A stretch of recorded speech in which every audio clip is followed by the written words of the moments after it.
Chers téléspectateurs, bienvenue dans Culture à la maison, notre série d'émissions qui vous amène à découvrir le Tchad. Aujourd'hui, je vous amène à la découverte des merveilles du Tchad. Nous allons commencer tout d'abord par le nom Tchad. Est-ce que vous connaissez l'origine du mot Tchad? Moi, je ne connais pas en tout cas, mais nous allons pouvoir le découvrir aujourd'hui. Ensuite, nous allons chercher à savoir pourquoi est-ce que on appelle le Tchad depuis quelques années le berceau de l'humanité. Nous allons le découvrir ensemble avec l'historien que nous sommes venus voir ici.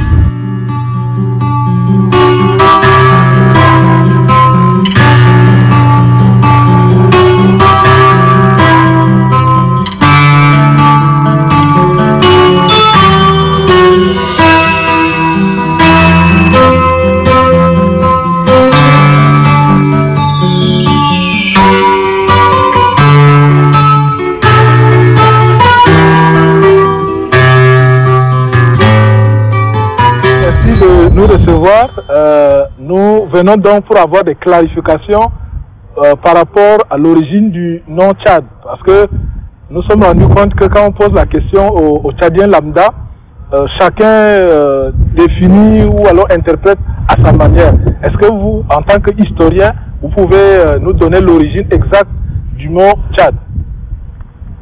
Dans ma jeunesse, notamment quand nous étions en classe de 6e, notre professeur de civisme nous faisait un cours sur le Tchad et nous dit, voilà, Tchad c'est un sigle et que le T du Tchad veut dire ténacité, le C de Tchad veut dire courage, le H veut dire hardiesse, le A veut dire ardeur et puis le D dévouement. Quand enfant, on avait pensé que c'était vrai. Quand on a grandi, on a au fil des recherches et puis des échanges, on a découvert que c'était une fausse interprétation. Et avec le temps aussi, plusieurs autres interprétations ont été données. Certains disent que voilà, le l'homme blanc, en arrivant, aurait trouvé un sultan. Il aurait posé la question, mais comment s'appelle ton pays? Lui, il n'a pas compris le français. Il a pensé que le blanc lui demande où se situent les limites de ton royaume. Alors il a dit Koul Tchad. Tchad, ça veut dire voilà. Et le blanc il a écrit Tchad comme étant le nom du pays. Tout ça aussi, ça c'est une autre version erronée. Et vous en trouverez peut-être une dizaine. Quand vous interrogez les Tchadiens, vous en trouvez une dizaine de fausses interprétations. La vraie interprétation, la vraie explication, c'est que le nom Tchad est un nom authentiquement tchadien, si je puis dire. C'est-à-dire que c'est le nom du lac Tchad qui a été donné au pays après sa constitution. Voilà. Alors, le nom Tchad vient du Kanembu ou bien du Kanuri, du Bornois, parce que dans leur langue, ils désignent le lac Tchad par le terme Tchadou. Tchadou veut dire une grande étendue d'eau. Donc, dans l'ancien temps, c'est comme ça que les populations riveraines, notamment les Kanembu et les Bornois, ils désignaient donc le Tchad, Tchadou. Et le terme Tchadou ou le nom Tchadou est apparu pour la première fois dans les écrits en 1576.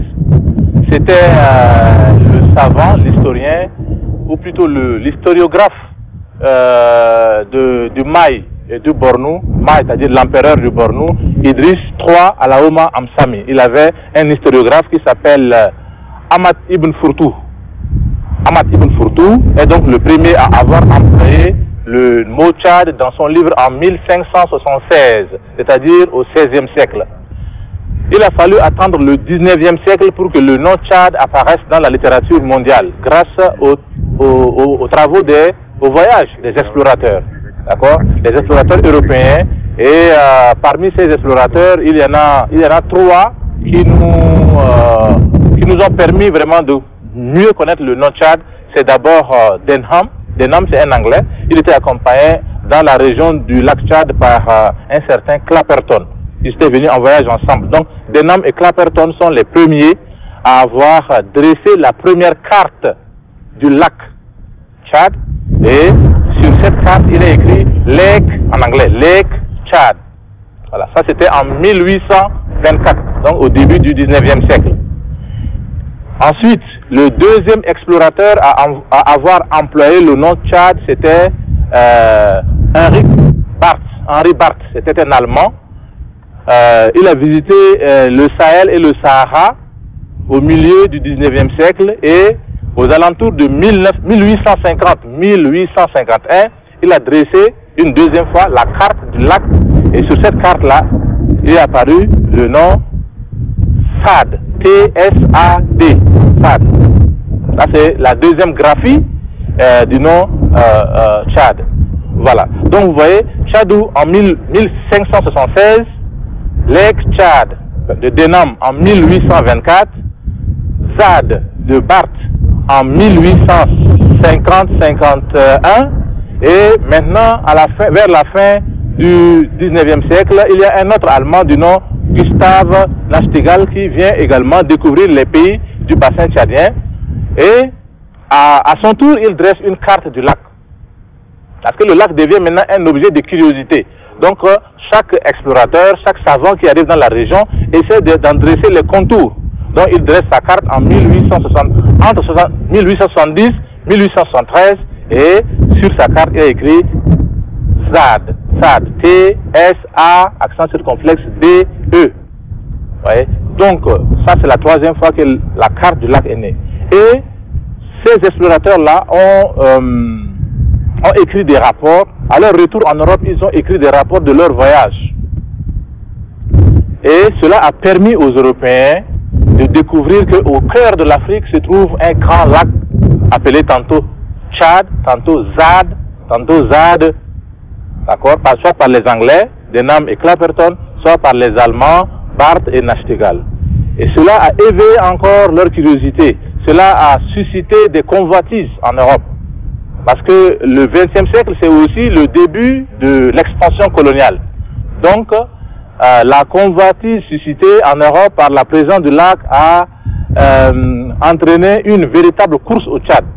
Chacune des puissances européennes, notamment la Grande-Bretagne, la France et l'Allemagne, après la conférence de Berlin de 1885, se sont ruées vers le bassin tchadien, chacune voulant mettre la main sur ce grand plan d'eau-là.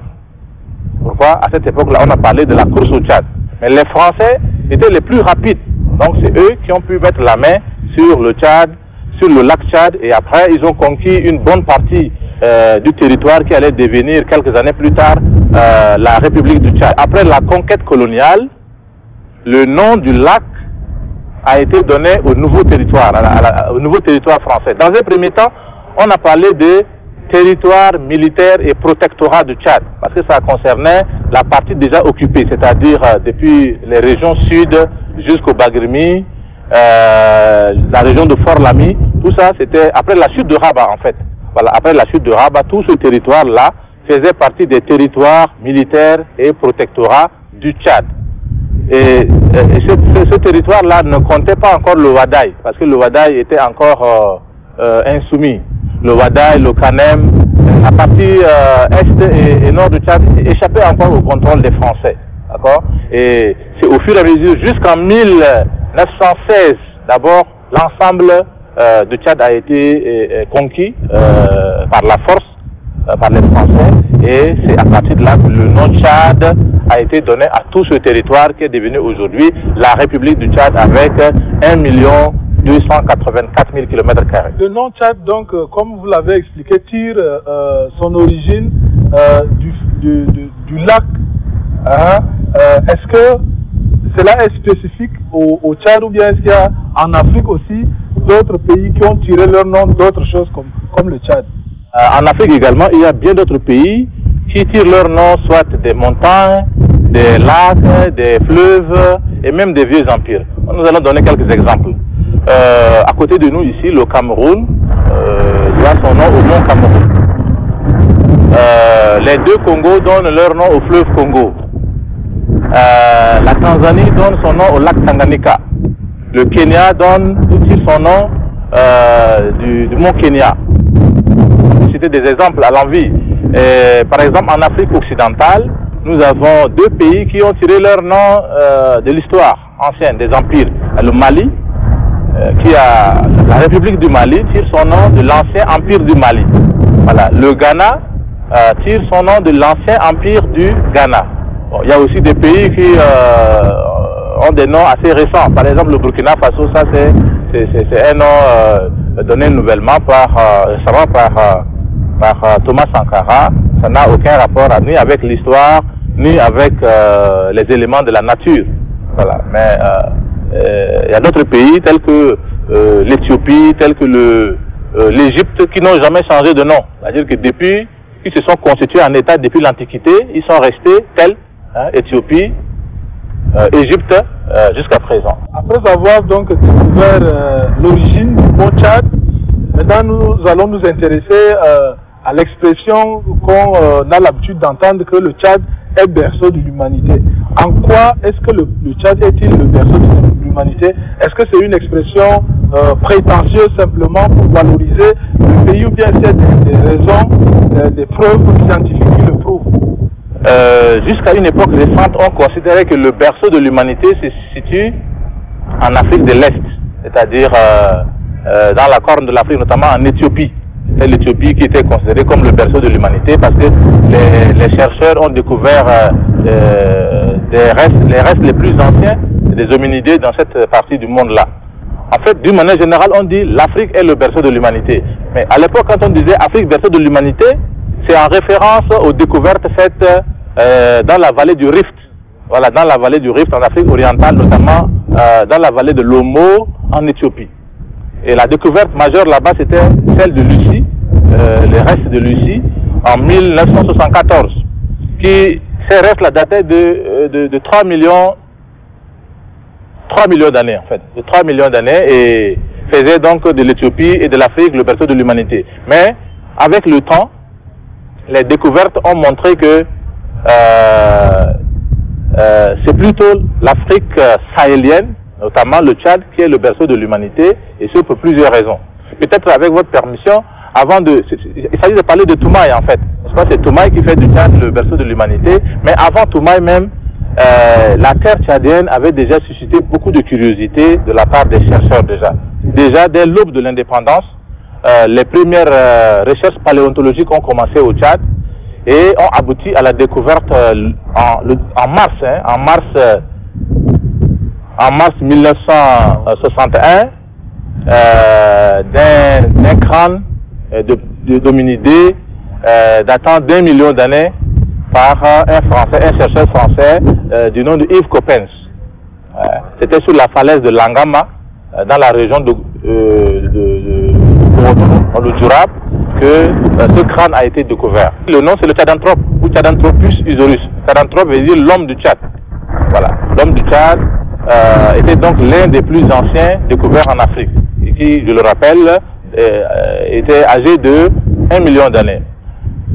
Mais les recherches, avec les soubresauts politiques que le pays a connus, avec les guerres, les recherches ont été suspendues au Tchad ici et n'ont repris qu'au début des années 1990 et ont abouti à la découverte de la mandibule d'un préhumain que ces découvreurs, ce sont en fait une mission paléo-anthropologique franco-tchadienne, c'est-à-dire c'est le fruit de la coopération entre l'université de Poitiers en France et l'université de N'Djamena. Donc des chercheurs tchadiens et des chercheurs français dirigés par Michel Brunet ont travaillé donc en coopération et leur recherche aboutit en 1995 à la découverte de la mandibule d'un australopithèque, donc baptisé Australopithecus Bar el Ghazali, c'est-à-dire Australopithèque du Bar el Ghazal, mais son nom vulgaire c'est Abel, et qui est daté de 3,5 millions d'années, donc qui du coup détrône déjà Lucie d'Éthiopie.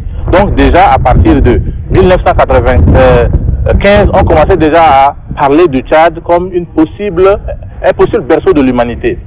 Et cette hypothèse a été confirmée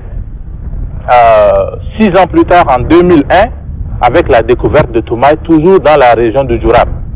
La région de Djourab concentre les 3 grandes découvertes paléontologiques faites au Tchad. Donc c'était la découverte du crâne d'un préhumain baptisé Sahelanthropus tchadensis, c'est-à-dire l'homme du Sahel tchadien en quelque sorte, mais qui a été baptisé du nom vulgaire de Toumaï et qui est daté de 7 millions d'années, et qui donc détrône et Lucie et Abel et qui fait entrer le Tchad vraiment dans l'histoire en tant que berceau de l'humanité. Berceau de l'humanité, ça veut dire que c'est ici que le premier homme est né.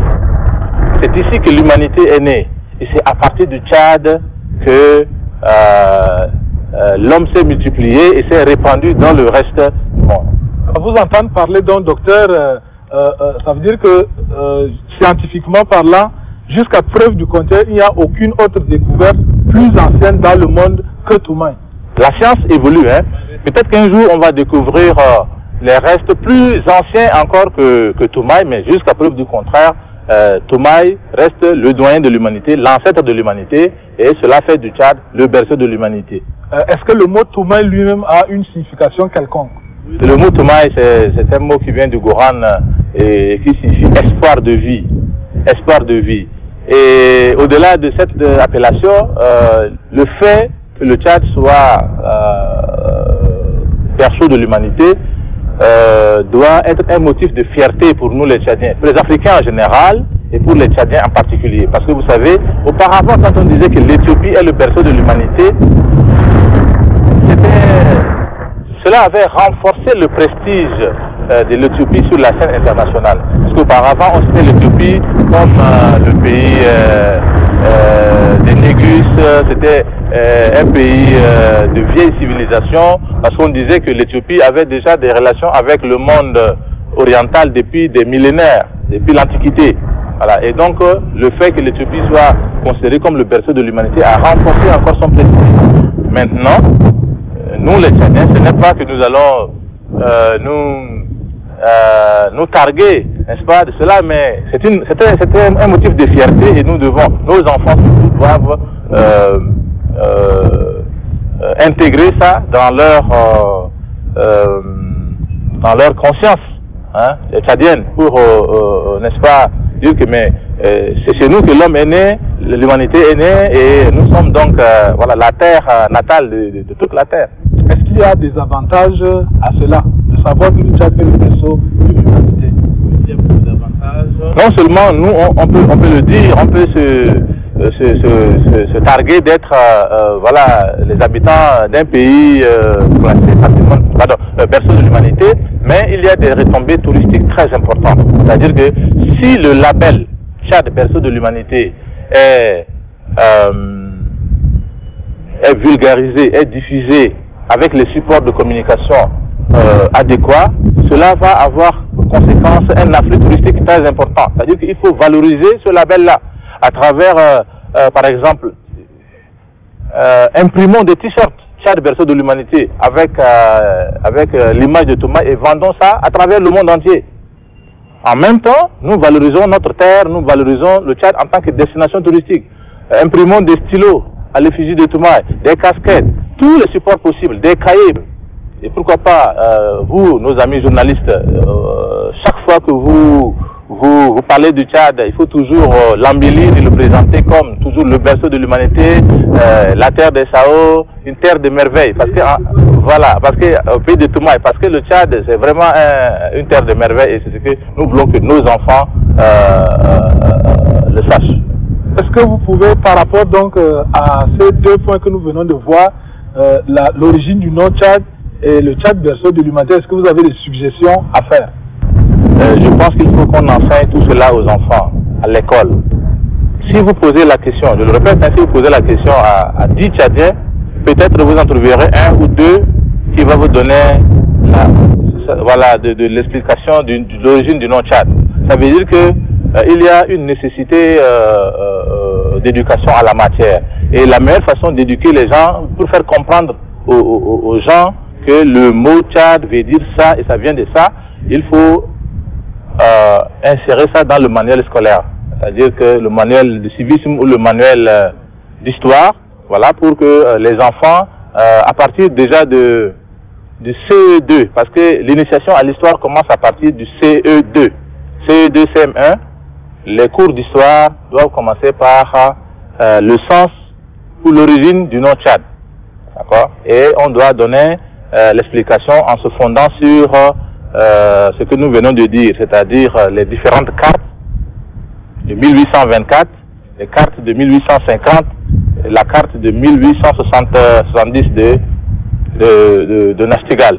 Voilà, à partir de là, c'est chronologique, c'est cohérent, et les enfants, ils vont savoir que voilà, le nom Tchad vient de Tchadou, qui sert à désigner le lac Tchad dans la langue des Kanambou et des Bornouans, des Kanuri, et ce sont les explorateurs européens qui au 19e siècle ont vulgarisé ce nom-là à travers leurs écrits, et quand la conquête coloniale a pris fin, les Français ont préféré donner le nom du lac au territoire qu'ils viennent de conquérir.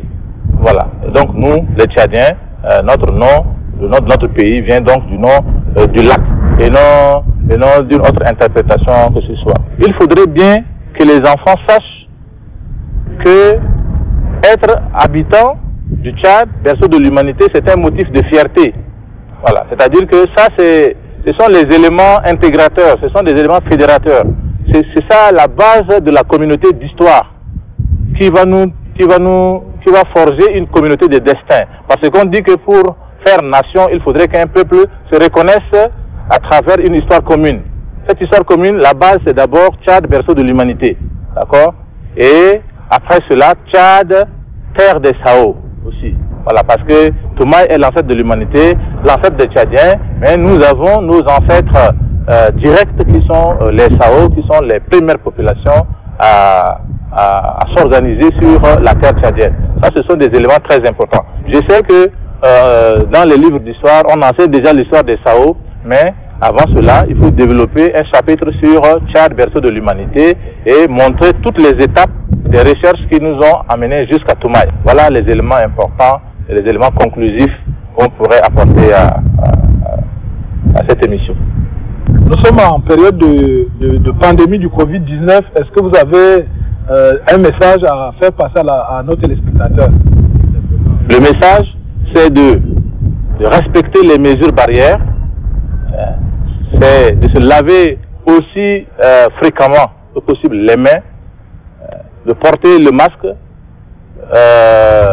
d'éternuer ou de tousser dans le coude, d'éviter les contacts physiques, d'éviter les lieux de rassemblement. Maintenant que les voyages vont reprendre, les marchés vont s'ouvrir, il faudrait bien que les populations fassent très attention. Ceux qui voyagent ne doivent pas être côte à côte dans les bus, et ceux qui vont au marché doivent veiller vraiment au respect de la distanciation sociale et de toutes les autres mesures. C'est très très important pour éviter vraiment que le Tchad sombre dans le désastre. Chers téléspectateurs, c'est ici que s'achève le numéro d'aujourd'hui de Culture à la maison. Je rappelle que nous avions reçu comme invité Dr Arnaud Dingamadji. Il est coordonnateur général de la Maison des patrimoines culturels du Tchad. Avec lui, donc, nous avons parlé de l'origine du mot Tchad et de Tchad comme berceau de l'humanité. Merci donc de nous avoir suivis. Nous vous donnons rendez-vous dans un prochain numéro, toujours à la découverte des merveilles du Tchad. Et d'ici là, respectez les mesures barrières à cause du Covid-19.